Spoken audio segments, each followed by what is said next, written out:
దేశవ్యాప్తంగా నిన్నటి నుంచి స్విగ్గీ, జొమాటో గిగ్ వర్కర్స్ అంటే ఫుడ్ లేదా ఇంక ఏ వస్తువునైనా ఆన్లైన్లో డెలివరీ చేసే వర్కర్స్ నిన్నటి నుంచి స్ట్రైక్ చేస్తున్నారు ప్రధానంగా. మన ఈ యొక్క తెలంగాణలోనే సుమారుగా 4.5 నుంచి 5 లక్షల వరకు స్విగ్గీ, జొమాటోలో ఈ గిగ్ వర్కర్స్ పనిచేస్తారు. ఏపీలో కూడా దగ్గర విజయవాడ, గుంటూరు, విశాఖపట్నం ఈ ప్రాంతాల్లో కూడా ఇవి డెవలప్మెంట్ అయ్యాయి.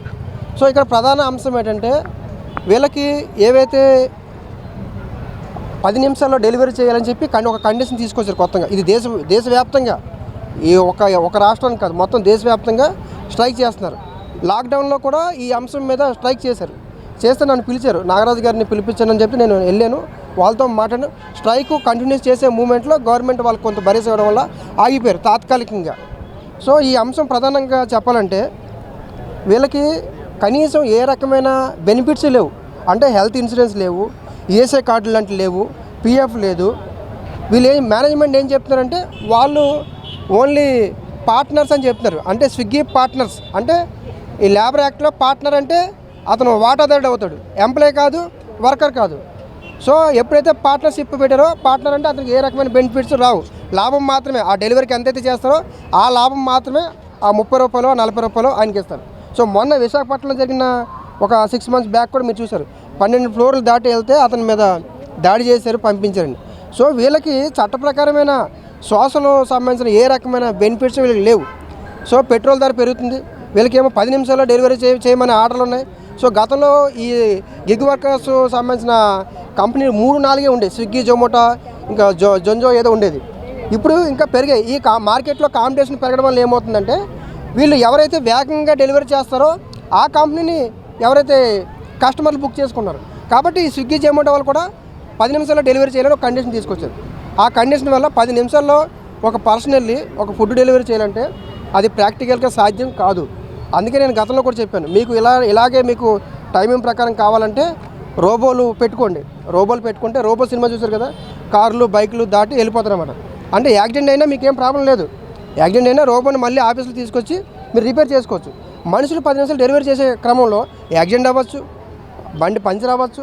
10 నిమిషాల్లో డెలివరీ చేయకపోతే ఏమవుతుంది, ఆ కస్టమర్కి ఎవరైతే ఐడియా ఉందో అతనికి రెగ్యులర్గా రావట్లేదు, అంటే ఆర్డర్ రావట్లేదు.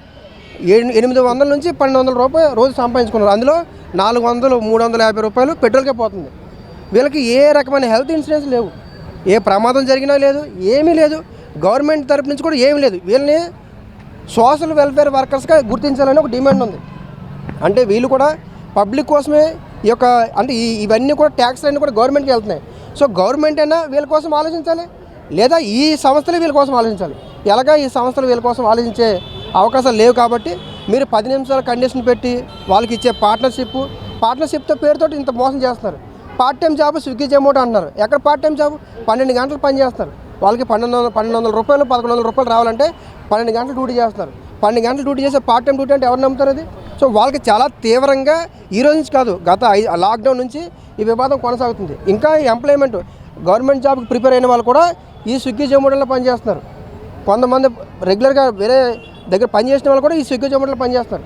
సో ఒక పార్ట్ టైం డ్యూటీ అని చెప్పుకోవడమే తప్ప నిజంగా వాస్తవంగా అక్కడ పార్ట్ టైం లేదు. కాబట్టి తెలంగాణ రాష్ట్రంలో అత్యధికంగా తెలంగాణ, హైదరాబాదు, బెంగళూరు, చెన్నై ఈ 3 నగరాల్లో ఎక్కువగా ఉన్నారు. కాబట్టి గవర్నమెంట్ వీళ్ళని స్విగ్గీ, జొమాటో ఎవరు గిగ్ వర్కర్స్ ఉన్నారో వీళ్ళని వెల్ఫేర్ వర్కర్స్గా గుర్తించడం, లేదా వీళ్ళని లేబర్ డిపార్ట్మెంట్ కనెక్ట్ చేయాలి. వీళ్ళకి నష్టం కలిగినా, యాక్సిడెంట్లు అయినా, ఇన్సూరెన్స్ వివాదమైనా, ఈ స్విగ్గీ వాళ్ళతో వివాదం వచ్చినా వీళ్ళని కూడా ఒక సోషల్ వర్కర్గా గుర్తించి లేబర్ డిపార్ట్మెంట్కి కనెక్ట్ చేయాల్సిన అవసరం, బాధ్యత గవర్నమెంట్ మీద ఉంటుంది. గవర్నమెంట్ అయినా వీళ్ళ మీద బాధ్యత తీసుకోవాలి, లేదా ఈ సంస్థలైనా బాధ్యత తీసుకోవాలి. ఖచ్చితంగా గవర్నమెంట్ వీళ్ళకి ఒక గైడెన్స్ ఇవ్వాల్సిన అవసరం ఉంటుంది. ఈ యాజమాన్యాలను అందరినీ కూడా పిలిపించి చీఫ్ సెక్రటరీ గారైనా పిలిపించవచ్చు, లేదా లేబర్ కమిషనర్ గారైనా పిలిపించి వీళ్ళకి గైడెన్స్ ఇవ్వాల్సిన అవసరం. కనీసం సోషల్ రెస్పాన్సిబిలిటీ అంటూ ఉండాలి కదా. యాక్సిడెంట్ అయితే వాళ్ళకి ఏమీ లేదు, ఈఎస్ఐ కార్డు కూడా లేదు, ఈఎస్ఐ లేదు, పిఎఫ్ లేదు, ఏమీ లేదు. అసలు కేవలం కమిషన్ కోసం, అంటే సంవత్సరాల కమిషన్ కోసం పనిచేస్తారా? మేము గతంలో కూడా చెప్పాం, అసలు లేబర్ యాక్ట్లో ఇవి చాలా వైలెన్స్ అవుతున్నాయి, కొత్త చట్టాలు తీసుకొచ్చారు కాదంటే ఇందులోనూ కూడా 10 నిమిషాల్లో డెలివరీ చేయండి, అది ఎంతమంది సాధ్యం అవుతుంది. కాబట్టి ఈ విషయాన్ని మేము తీవ్రంగా వ్యతిరేకిస్తున్నాం. అవసరమైతే రేపు ఎల్లుండో కూడా ఎక్కడైతే స్ట్రైక్ ధర్నా చేస్తారో స్వయంగా నేను అటెండ్ అవుతాను, వాళ్ళ తరఫున కూడా నేను ఆర్గ్యుమెంట్ చేస్తాను, అందులో ఎటువంటి సందేహం లేదు. కస్టమర్లు కూడా, పబ్లిక్ కూడా ఆలోచించాలి. 10 నిమిషాల్లో డెలివరీ అనేది అంత ఈజీ కాదు. మిగతా కొత్తగా 2-3 కంపెనీలు రావడం వల్ల వాళ్ళు 10 నిమిషాల్లో డెలివరీ చేస్తున్నారు కాబట్టి అదే యాంగిల్లో మీరు డెలివరీ చేయాలంటే అది అసలు సాధ్యం కాదు. అది ప్రమాదం జరిగితే రెస్పాన్సిబిలిటీ ఏంటి? సో మీరు మార్కెట్లో మీ మార్కెట్ని డెవలప్ చేసుకోవడం కోసం వాడే స్ట్రాటజీస్ని 10 నిమిషాల్లో వీళ్ళని డెలివరీ చేయాలని ఏదైతే వైఖరి ఉందో అది ఒక మనిషిగా ఒక మానవుడిగా అది అసాధ్యం. ఆ కండిషనల్కి మీరు ఎక్కడో ఏసీ రూమ్లో కూర్చొని ఒక సిస్టమ్ ఆపరేట్ ఈ రకంగా చేసుకుంటేనే మన మార్కెట్ డెవలప్ అవుతుందని చెప్పి ఏదైతే ప్రోగ్రామ్స్ పెట్టుకుంటారో ఆ ప్రోగ్రామ్ ప్రకారం ఈ సమాజంలో ఈ సొసైటీలో అది ప్రాక్టికల్గా వర్కౌట్ కాదు. మీకు అలా వర్కౌట్ కావాలనుకుంటే ఖచ్చితంగా రోబోలు తయారు చేసుకొని రోబోలు పెట్టుకోండి.